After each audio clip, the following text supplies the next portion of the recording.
you can go as well. Thank you for helping as always. Oh man, is the GOAT. She's the real MVP. You know, man. Nice start. Oh, congratulations again, man. Everything. Yes, Success, much success, everything. Thank you. I'm gonna be stalking her anyway. I've already said. Anyway, right? She ain't going far. When she's in class, she's gonna look at her. She's gonna see me behind the tree. You know, honestly, every time I take her out for an open day, she's crying on the train. I'm like, Mom, can't do this each time. You go by fast. I will say, Manuel, like it flies, mate. It was How old's your son? He's 11. Yeah, honestly, can't believe it.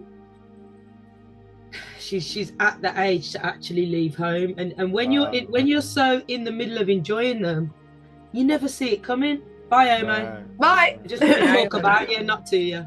Bye. Till next time. Peace. You can never be prepared for it. It's just mad. I'm in agreement. There's all these like milestones, you know, like there's first it's kindergarten, then it's the next, like we have infant school, junior school, senior school, and every one of those is like its own. Senior school for us when they're 11 is the first time like they travel on their own. So I've got to my little Pitney come out into the world. She has to get 2 buses, right? She's never gone anywhere on her own ever, and now all of a sudden she's traveling to school on her own and coming home on her own.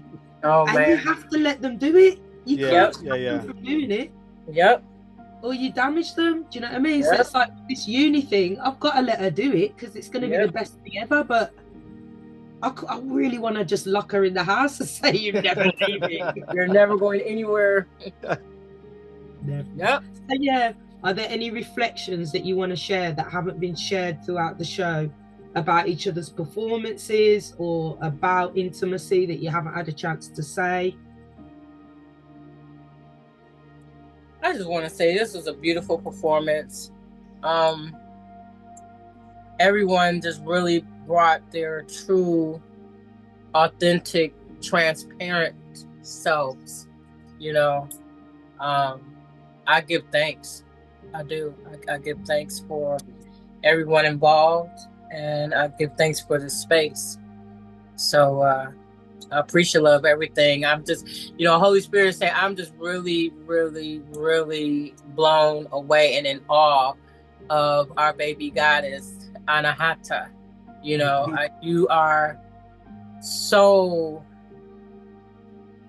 futuristic. You know what I mean? Like to know who you are is divine. To embody and empower who you are is just godly, you know, and given the strength, given the professionalism that you already have, the know-how, and standing on you and being on your dean is just a beautiful thing. And I just really want to thank you for that, because it not only encourages my future self, but it actually encourages my former self, you know, because had I been at a place of mindset where you are at your age, baby, honey, at 47, I don't even know where I'd be. I'll be off in Mars, out of space, some damn where, you know? And I'm just, you know, I'm just in awe. Like, I'm really, really, really, like, proud to know you. I'm honored to share this space. Not that I'm not honored with anyone else, but it's an intergenerational thing for me. You know, pushing 50 and seeing someone 20-something, early 20s, with walking in so much power. I think we should all just be encouraged and just pew, pew, pew, pew. Like, thank you, Ms. Ice. Oh my goodness. The amount of times that I've wanted to tear up recently over different things, happy tears of course, but I told myself that I'm going to be more stoic. This is one of those moments as well. And y'all not gonna make me do it. But I was so close. Thank you so much. I appreciate it. All 5 of you, all the energy, all the love, the mutual respect, and the mutual adoration. All praises to the Most High. With all this melanin, I just have to say happy Melanin Past, Present, and Future Month, because every month is Melanin Celebration Month, and that's just facts. So I love it. And this is a beautiful way to bring in the month, because we had last month, this month, next month, every year, past, prior, and future, everything.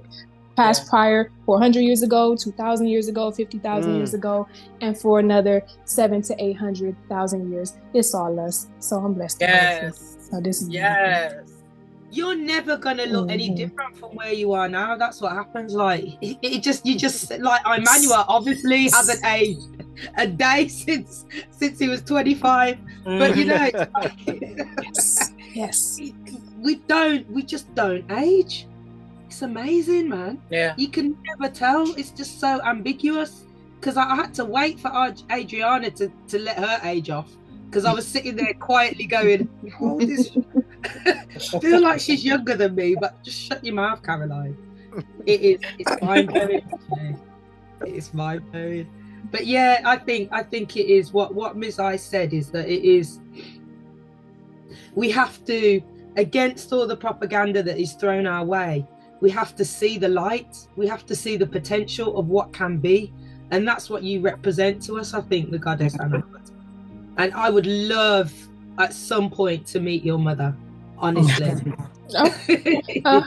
I'm gonna let her know, and for the next one I'm gonna see if she wants to hop on and say anything, because nobody will dote on me as much as she does. The way that you feel about Ome and the way that you feel about Millie, that's that motherly love and embrace, and so she'll be delighted. And I'm gonna play her these playback as well. You don't seem uncomfortable about expressing. It's the evolution, because a lot of our generation, Miss Ice can speak to this, and now I know Emmanuel can as well. A lot of our generation, we had culturally as well, being from the Caribbean, you're almost locked in some ways. Sex is treated like it's dirty. It's not a conversation that's had, you know, and society has evolved to open up those doors. And, you know, like younger generations have the internet, you know, people go for counseling these days, people are healing themselves. But my parents had trauma. They came to this country with trauma, and my grandparents had trauma. And the whole idea of discussing sexuality just wasn't on the table. And that's for a lot of people. And that, let's go back to the origin with what you asked, if anybody had anything to say about intimacy that was different. That's an important part too, because that is a very intimate conversation. And it starts with learning it at home and how you learn it at home versus learning outside influence. So even being able to have the conversation about a subject, but with ones that you love, that you look to for guidance and to teach you about it, that's a level of intimacy that only works with healing, because you can't teach it the right way if you're not healed. And so if you don't know how to heal or scared to seek the counseling, then you don't teach it the best way that it could be. And then it can translate in a very wrong way. And so for the 3 parents in here, you all have learned in such a unique way, not having the ability to have had the conversations the way that you're able to then have them with your children, the way that you're able to teach them later on. And that in intimacy itself, learning intimacy and what it is before you try to experience it with someone, that's a core part, because you'll experience it, for lack of better words, all wrong. And then you won't know that it's all wrong. Repeat that with a bunch of people and put your body and your soul and your spirit through a lot of trauma before you realize that it wasn't right. You know what I love about what I see with the generation that's coming up now in regards to intimacy? Even when I look at how my son is just, you know, blossoming and blooming, he's like, when I was his age, I was into girls and I let it be known, but he's just like on his schoolwork and you know, sometimes I get that he has attractions and things like that, but he's not afraid to let me know his feelings in regards to what's going on with him. So you open that door up. It definitely has evolved, like you said, yeah, from where we came from, for sure, right? And it has to, that door has to be open, because I don't want him thinking that he has to keep things from me. Although I know there are some things as he develops more that he'll want to, you know, just keep close to the chest. But as long as he knows that I'm there for whenever he wants to talk about whatever. And that is a conversation that cannot be left, you know, and the goddess Anahata hit the nail on the head. Breaking that cycle of those negative cycles from when my girls were like, from as long as I can remember, you know, I've talked to them about it, about you know, you got to protect them, so they need to know. So that's your sacred space. Nobody goes near that sacred space. If anybody does, you tell mommy, you know what I mean? And you don't let no one, you don't put them around people that would do that. But at the same time, it's a beautiful thing. It's not dirty, it's not nasty, it's beautiful, and it's what creates life. And because it's spiritual, entering into that for any other reason, you got to enter that knowing this creates life. You got to enter that knowing, you know, that you are exchanging energies with somebody. And I think Queen Afu is really good at breaking that down. I like the way she breaks that down, because she does that perfectly. But thank God we've healed, and we're having these conversations with our children. Yes. Because a lot of us were out there blind doing stupidness, and all the music was encouraging that stupidness. You know? I would say that, you know, at 47, my mother had me when she was 18 and my father was 19, and they married the year after I was born, but I have an Irish twin, so they didn't waste no more time having another child. But they were that generation where it was still taboo to be, you know, have child without being in wedlock, and, you know, to really speak freely. I've been blessed to have a wonderful relationship with my grandmother. And as I'm going through the change of life, she's actually able to help to guide me and tell me things that her daughters, like one of my aunties, like, you didn't talk to me about this, you didn't tell me about that. But it's because of the breaking the generational curses and being more open that my grandmother is now able to guide me, which is a very intimate thing, because as time has evolved and gone on, things that were swept under the rug or not spoken about we're now able to have these open conversations, even us sharing the same space and time, speaking about intimacy, speaking about, you know, the different levels and what it means, and being healed and unhealed, and having the proper guidance, and, you know, being guided by those who they were trying, but they just didn't have the tools themselves, you know, is a beautiful thing, because it allows us and it opens us to the ability to have a healing collective moving forward, you know. So I'm so here for it, and I'm, like I said, I'm just in awe. I knew y'all was gonna be here. I just didn't know the where, the when. I just knew. I knew I wasn't by myself. Growing and evolving as a human being and seeing just how potent intimacy can be is definitely important. And trying and constantly trying and picking yourself up is definitely something that goes without saying. You have to do it.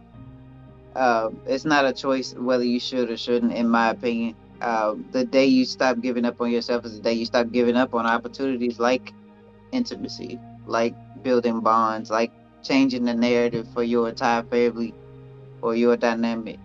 And I just am encouraged by all of you and your different stories, and look forward to what's next. I love what you just said about self. If you don't make those choices, if you don't choose to be open, to be intimate, to be vulnerable, it is self-harm, isn't it? You know, it's like, how many people are out there? This is why this spiritual awakening and uprising and all those things is so important, because if you don't do it, you're just damaging yourself. When we can look back on previous versions of ourselves, because I do think, like I say, the goddess Anahata is that evolution, and Ome is that evolution, because they haven't had the kind of traumas that some of us have had just generationally. It just existed because of the generation we were, and the racism, and you know, things have changed in different ways. But going down that path of healing is essential for yourself. Then you're making a decision to have a horrible future. That part. Yeah, I love that. Cynthonia. Tone's been real quiet. What's up? Well, now I have two things to say just off of that right there, because I was telling my friend just recently, like, you know, a lot of people come and they you know, when they're going through something, they want the advice, and I give them the advice and this and the third, and it's all good. But I was having a conversation with her yesterday, and I was just like, you know, it's funny because you kind of said it, and when you was talking about it, as far as like intimacy with self, like when you were saying, I even had to think to myself, like, how intimate am I with myself? You know what I'm saying? But I was having a conversation with my friend even before all of this, and even having this understanding of that, like, people are afraid to do the hard part. People are afraid to like sit with those emotions, be intimate. Like, to be intimate with somebody, you have to know all sides of them, not just the good things about them. Like, you have to know the things that get under your skin too, all of that stuff, right? So when you get intimate with yourself, like, you have to get to know the good and the bad, and not only just like get to know the bad to try to like bury it or try to get rid of it, but to really become one with it, to, like, you know what I'm saying, to have grace with it, you know what I'm saying? And that is not easy, because that comes with traumas and neglect and fear and hurt and all kinds of things that people don't want to deal with. But it's so funny because I was telling my friend, like, you know, that's really the key. I could give you all the advice you want, and I could sit here until I'm blue in the face, and I could say all the things that could sound right. None of it is gonna like really have a changing factor or meaningful contribution to your life if you don't understand that, like, you're gonna have to, like, to get right with yourself, you're gonna have to freaking deal with the parts that you don't like, the hard parts. Do the work. So, you know what I'm saying? Like, I just wanted to say that, piggybacking off of what you said. But what I